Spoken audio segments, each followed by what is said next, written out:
क्या आप जानते हैं कि संस्कृत के श्लोकों का हमारे मस्तिष्क पर गहरा प्रभाव पड़ता है और ये सिर्फ आध्यात्मिक लाभ नहीं देते बल्कि मानसिक बीमारियों का इलाज भी कर सकते हैं।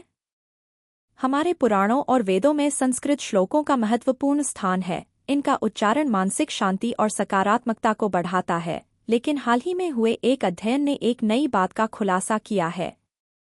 Centre of biomedical research, Lucknow में हुए एक अध्ययन में यह सामने आया कि संस्कृत के श्लोकों का मस्तिष्क पर एक विशेष प्रभाव पड़ता है। यह प्रभाव अन्य भाषाओं के शब्दों या ध्वनियों से नहीं हो पाता। अध्ययन में 44 प्रतिभागियों को 2 समूहों में बांटा गया। पहले समूह में संस्कृत के विद्वान थे और दूसरे में ऐसे लोग थे जिन्हें संस्कृत का कोई ज्ञान नहीं था। दोनों समूहों के मस्तिष्क की गतिविधियों को मैग्नेटिक रेजोनेंस इमेजिंग (MRI) से मापा गया।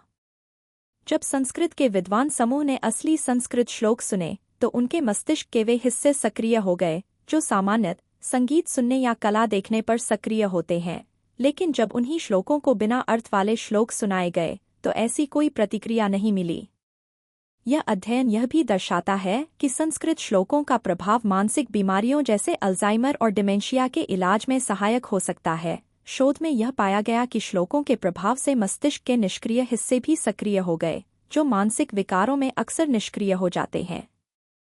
इस अध्ययन के प्रमुख वैज्ञानिक डॉक्टर आलोक धवन का कहना है कि संस्कृत श्लोकों का प्रभाव केवल आध्यात्मिक ही नहीं बल्कि वैज्ञानिक भी है। डॉक्टर उत्तम कुमार ने बताया कि यह शोध मस्तिष्क और संस्कृत श्लोकों के बीच संबंध को समझने में मदद करता है और मानसिक बीमारियों के उपचार में नए उपाय खोजने की दिशा में एक कदम है।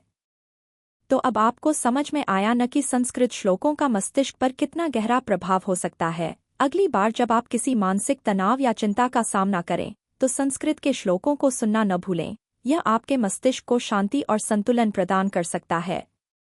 अगर आपको इस वीडियो में दी गई जानकारी पसंद आई हो तो कृपया इसे लाइक और शेयर करें। साथ ही हमारे चैनल को सब्सक्राइब करें ताकि आप और भी उपयोगी जानकारी पा सकें।